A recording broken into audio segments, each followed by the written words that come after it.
और चलिए आपको खबर दिखाते हैं, जहां देहरादून में खादी और खाकी के सामने ही एक युवक को लोगों ने बेरहमी से पीट दिया और मंत्री और पुलिस तमाशबीन बनकर देखते रहे। ये तस्वीर है देहरादून के डाकरा इलाके की, जहां कुछ लोग एक शख्स पर लात, घूंसों और थप्पड़ों की बरसात कर रहे हैं और इसका आनंद लेते दिखाई दे रहे हैं उत्तराखंड सरकार के मंत्री गणेश जोशी। मंत्री ने ना तो लोगों को रोकने की अपील की, ना पुलिस से युवक को छुड़ाने का निर्देश दिया। मंत्री के इस तमाशबीन वाले रूप को देखकर लोगों में और हौसला भर दिया। फिर क्या, लोगों ने युवक को और जमकर पीटा, सड़क पर लेटा लेटा कर पीटा। मंत्री तो मंत्री, उनके साथ खड़ी पुलिस ने भी इतनी जहमत नहीं दिखाई कि भीड़ तंत्र के इस बेरहम इंसाफ को रोका जाए। बताया जा रहा है कि ये युवक कुछ लोगों के साथ गाली गलौज कर रहा था और भाजपा सरकार के खिलाफ नारे लगा रहा था। उसी वक्त कैबिनेट मंत्री गणेश जोशी की गाड़ी वहां से गुजरी, जहां पर युवक की पिटाई हो रही थी। मंत्री गणेश जोशी ने लोगों की भीड़ इकट्ठा देखकर गाड़ी तो रुकवाई, लोगों को पीटने से नहीं रोका। अब सवाल बड़ा ये खड़ा होता है कि जहां सरकार के मंत्री गणेश जोशी मौजूद हैं, वहां खुलेआम युवक की पिटाई क्यों हो रही है? मंत्री ने लोगों को क्यों नहीं रोका? क्या एक जिम्मेदार मंत्री का यही रवैया होना चाहिए?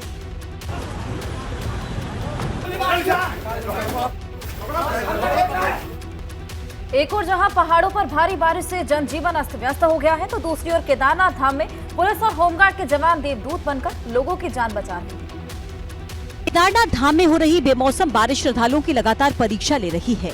ऐसे में कई यात्रियों के लिए पुलिस और होमगार्ड के जवान मसीहा बनकर सामने आ रहे हैं। इस तस्वीर को देखिए, जहां कैसे एक होमगार्ड के ये जवान एक बुजुर्ग महिला को पीठ पर लाद कर ले जा रहा है।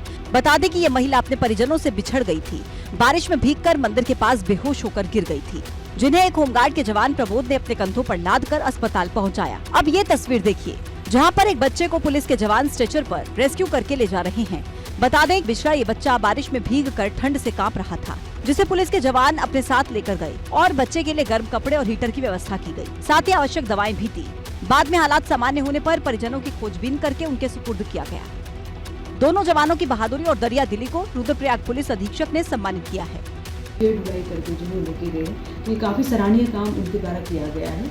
इसके लिए जो है मेरी तरफ से उनको नगद पुरस्कार जो है वो भी दिया गया है। चार धाम की यात्रा पर आए श्रद्धालुओं की मदद के लिए ये जवान लगातार जुटे हुए हैं। श्रद्धालुओं के साथ कंधे से कंधा मिलाकर श्रद्धालुओं की यात्रा को सुगम बनाने के लिए संकल्पबद्ध हैं। 2024 लोकसभा चुनावों से पहले भाजपा पार्टी और संगठन की हर कमजोर कड़ी को दुरुस्त करने में जुटी है और इसी के तहत आज से भाजपा टिफिन पर चर्चा अभियान का आगाज करने जा रही है। भाजपा आलाकमान को पता है कि 2014 और 19 लोकसभा चुनाव जैसी सफलता बिना मजबूत संगठन और समर्पित कार्यकर्ताओं को हासिल नहीं की जा सकती। इसीलिए 2024 का लक्ष्य हासिल करने के लिए भाजपा अब पार्टी से रूठे कार्यकर्ताओं को मनाने की मुहिम शुरू करने जा रही है, जिसे नाम दिया गया है टिफिन पर चर्चा। खुद भाजपा अध्यक्ष जेपी नड्डा आगरा से इस अभियान की शुरुआत करेंगे, जिसका मकसद है 2024 से पहले रूठे कार्यकर्ताओं को मनाना और उन्हें पार्टी के महाजनसंपर्क अभियान से जोड़ना, जिसके लिए सभी 80 लोकसभा क्षेत्रों में टिफिन पर चर्चा का आयोजन किया जाएगा। बीजेपी टिफिन बैठकें आयोजित करने जा रही है और इसकी शुरुआत कल आगरा से होने जा रही है, जिसमें पार्टी के राष्ट्रीय अध्यक्ष जेपी नड्डा ऐसे रूठे और जो लंबे समय से सक्रिय नहीं है उन कार्यकर्ताओं को मनाएगी। उनके साथ पार्टी के राष्ट्रीय अध्यक्ष जेपी नड्डा सहभोज करेंगे। सभी कार्यकर्ता अपना टिफिन लेकर आएंगे, क्योंकि 2024 में भाजपा ने यूपी की सभी 80 लोकसभा सीटें जीतने का लक्ष्य तय करके रखा है और हर लोकसभा सीट के हर बूथ पर पार्टी खुद को मजबूत करने में जुटी हुई है, लेकिन ये पार्टी के कार्यकर्ताओं की एकता के बिना असंभव होगा। दलितों पर राहुल के बयान पर मायावती ने कांग्रेस, भाजपा, सपा समेत कई पार्टियों को आईना दिखाया। दलितों पर अत्याचार के लिए बसपा छोड़ सभी पार्टियों को जिम्मेदार भी बताया। अमेरिका में राहुल गांधी के बयानों पर देश की सियासत खूब गरमाई हुई है। जहां एक तरफ भाजपा राहुल पर ताबड़तोड़ हमले कर रही है, तो वहीं विपक्षी दल राहुल के बयानों का समर्थन कर रहे हैं। इसी बीच बसपा सुप्रीमो मायावती की भी प्रतिक्रिया सामने आई, जिन्होंने गरीब और अल्पसंख्यक समुदाय पर हो रहे अत्याचार पर राहुल के बयान का समर्थन तो किया, लेकिन इसके लिए कांग्रेस को भी जिम्मेदार ठहराया।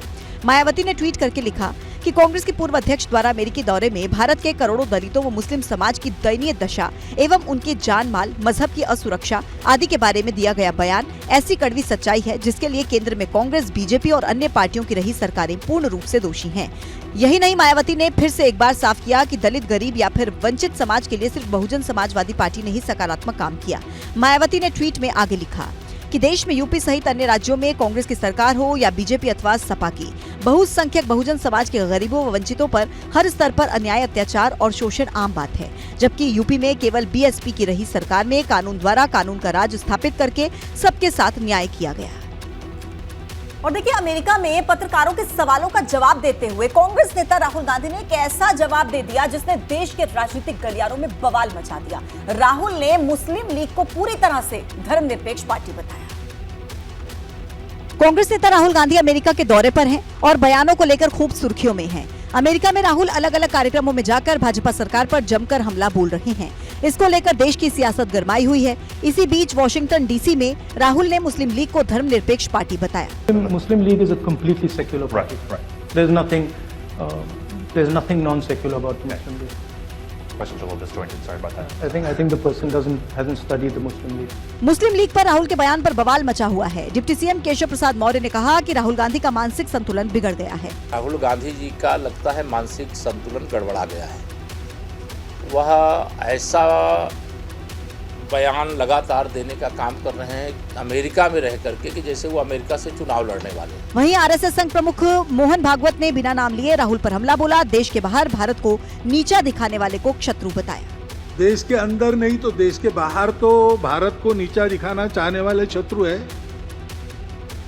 अपने स्वार्थ के लिए भारत को दबाए रखने वाले, आपस में झगड़ता लड़ता रखना चाहने वाले लोग हैं। माफिया डॉन मुख्तार अंसारी जब पंजाब की जेल में बंद था तब खाना पीना या फिर ठाट बाट जेल के अंदर मुख्तार की हर ख्वाहिश पूरी हो जाती थी। लेकिन अब यूपी की जेल में बंद मुख्तार अंसारी को अदालत से फल फूल और टॉफी बिस्किट मांगने पड़ रहे हैं। बांदा की जेल में बंद मुख्तार अंसारी को जब से पंजाब से वापस उत्तर प्रदेश लाया गया है तब से मुख्तार अंसारी के लिए जेल में एक एक दिन काटना भारी पड़ने लगा है। लेकिन पहले मनमाने तरीके से जेल में अपनी हुकूमत चलाने वाला मुख्तार अंसारी यूपी के जेल की रोटियां तोड़ते तोड़ते इस कदर परेशान हो चुका है कि अब वो सुनवाई या पेशी के दौरान कोर्ट से राहत के बजाय खाने पीने की चीजें मांग रहा है। दरअसल बाराबंकी कोर्ट में जब वीडियो कॉन्फ्रेंसिंग के जरिए मुख्तार अंसारी की पेशी हुई तो सुनवाई के दौरान मुख्तार ने जज से न सिर्फ स्वादिष्ट खाने की अपील की बल्कि जेल में बिस्कुट, कुकीज और नमकीन भिजवाने की भी मांग की। घरेलू सामान, खाने पीने का सामान जो जेल सरकार को उपलब्ध कराना चाहिए उपलब्ध नहीं करा पा रही है। पेशी के दौरान मुख्तार अंसारी ने अदालत से पहली बार खाने पीने की चीजें नहीं मांगी हैं। इससे पहले भी सुनवाई के दौरान मुख्तार ने कोर्ट से वकील के जरिए महिलाबाद के आम और केले आदि फल की मांग की थी, जिसे कोर्ट के आदेश पर मुख्तार के पास भिजवाया भी गया था। शायद इसीलिए माफिया डॉन ने कोर्ट के सामने अपनी नई ख्वाहिश रख दी। मेरठ में रंगदारी मांगने वाले भाजपा पार्षद को सम्मान बचाने के लिए पैर पकड़कर माफी मांगनी पड़ी और वो भी भरी महफिल।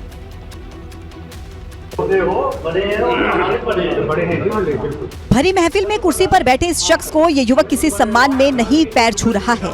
ये शख्स पैर पकड़कर माफी मांग रहा है। बता दें कि तस्वीर मेरठ की है और पैर पकड़कर माफी मांगने वाला ये शख्स वार्ड नंबर 18 का पार्षद है, जिसे अस्पताल संचालक से रंगदारी मांगना महंगा पड़ गया। पार्षद को पैसे तो नहीं मिले बल्कि पीड़ित पक्ष ने थाने में मुकदमा करा दिया, जिसके बाद बदनामी और मुकदमे से बचने के लिए पार्षद को भरी सभा के सामने पैर छूकर माफी मांगनी पड़ी। लेकिन माफी मांगने का वीडियो वायरल होने से पार्षद की और किरकिरी हो रही है। बता दें कि वार्ड नंबर 18 से भाजपा के पार्षद रविंद्र सैनी ने अपने साथियों के साथ मिलकर शिव शांति अस्पताल में मेडिकल स्टोर संचालक से 20,000 रुपए मांगे। जब व्यक्ति ने पैसे देने से मना कर दिया तो पार्षद साथियों ने मिलकर व्यक्ति को जमकर मारा और जान से मारने की धमकी दी, जिसके बाद पीड़ित पक्ष ने पार्षद समेत 10 लोगों पर मुकदमा दर्ज कराया। मामला बढ़ता देख ऊर्जा राज्य मंत्री डॉक्टर सोमेंद्र तोमर ने खुद बीच में आकर दोनों पक्षों में सुलह कराई है, जिसके बाद मंत्री की मौजूदगी में पार्षद ने सबके सामने प्रधान और अस्पताल संचालक के हाथ जोड़कर और पैर पकड़कर माफी मांगी।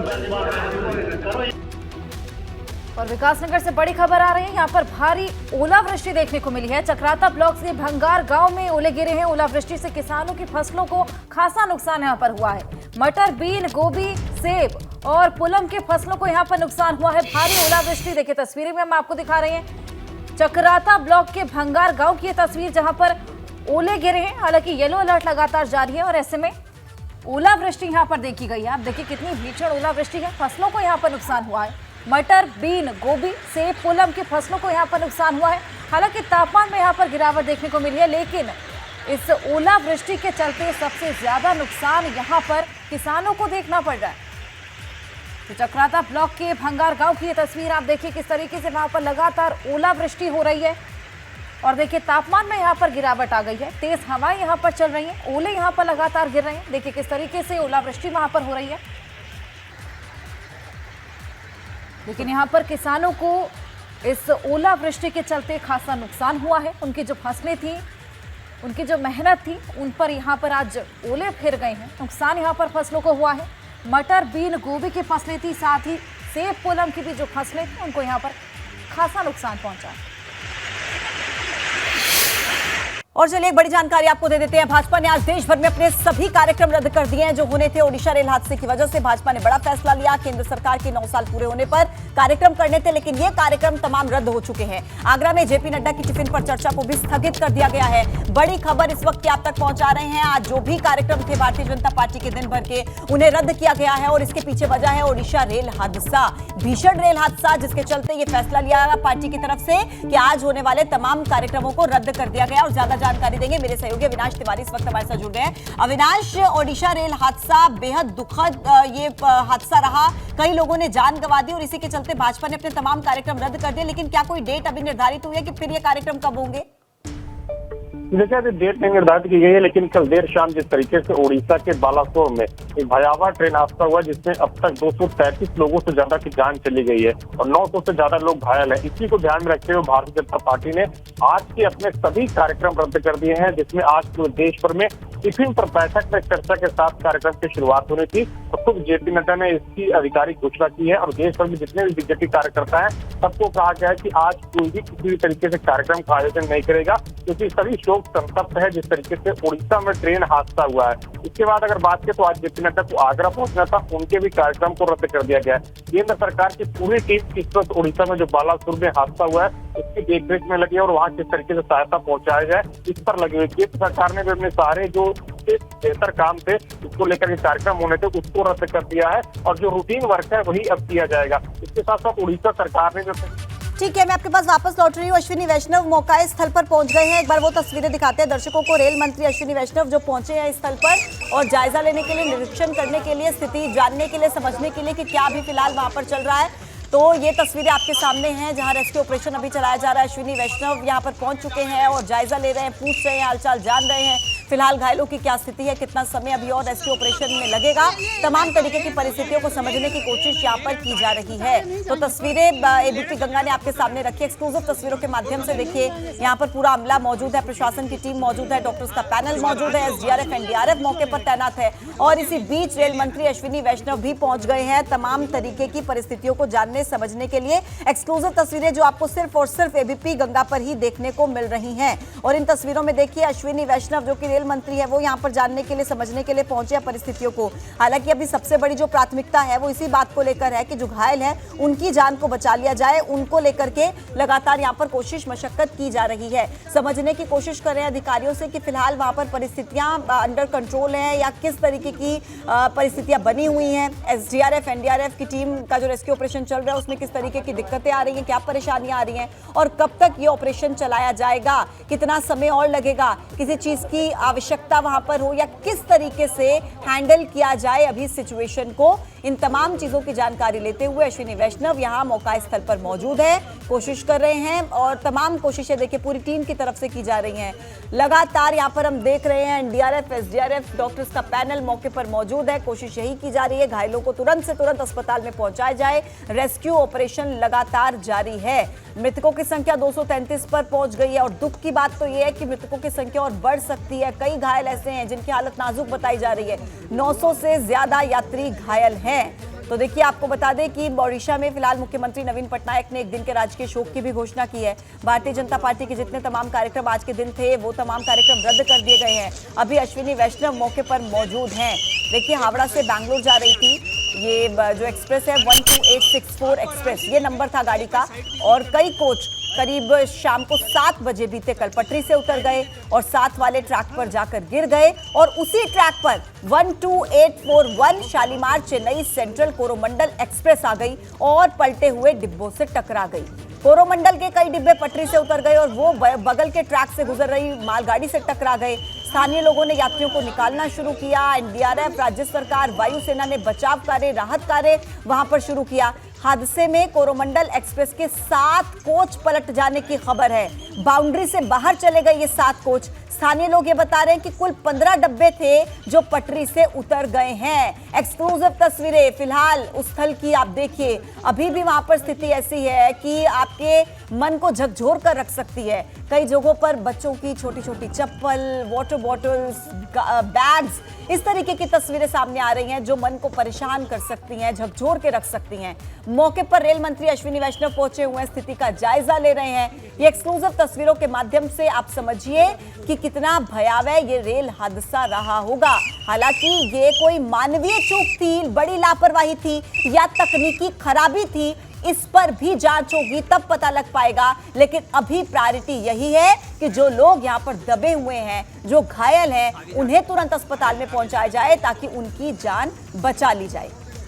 हादसे के बाद रेल मंत्रालय की तरफ से भी देखिए ऐलान किया गया है, मुआवजे का ऐलान रेल मंत्रालय ने किया है। अश्विनी वैष्णव भी अभी मौके पर यहाँ पर मौजूद है, स्थितियों को जान रहे हैं, समझ रहे हैं और मृतकों के परिजनों को 10 लाख रुपए और जो गंभीर रूप से घायल हैं उनके लिए 2 लाख रुपए क्या जो मुआवजा है वो देने की यहाँ पर घोषणा कर दी गई है। प्रधानमंत्री नरेंद्र मोदी ने खुद इस दुर्घटना को लेकर दुख जाहिर किया है और स्थिति का जायजा लेने के लिए अश्विनी वैष्णव से प्रधानमंत्री नरेंद्र मोदी की भी बातचीत हुई थी और अश्विनी वैष्णव यहाँ पर पहुंच भी गए हैं, जायजा ले रहे हैं तमाम तरीके की परिस्थितियों का। तो अभी फिलहाल 900 से ज्यादा लोगों के घायल होने की खबर है और परिस्थितियां वहां पर ऐसी बनी कि ट्रेन के पटरी से उतर जाने के बाद कई ऐसी जो प्रभावित खंड है, जो इफेक्टेड एरिया था, वहां पर कई ट्रेनों को रद्द कर दिया गया है, कईयों के रूट डाइवर्ट कर दिए गए, कईयों को रीस्केड्यूल किया गया है, लेकिन कई ट्रेन को रद्द भी कर दिया गया है। तो अश्विनी वैष्णव मौके पर मौजूद हैं, स्थिति का जायजा ले रहे हैं और उम्मीद यही, दुआ यही कि जल्द से जल्द यहाँ पर स्थिति अंडर कंट्रोल हो जाए, रेस्क्यू ऑपरेशन पूरे तरीके से सफल हो जाए और जो घायल अवस्था में हैं उनकी जान बच जाए।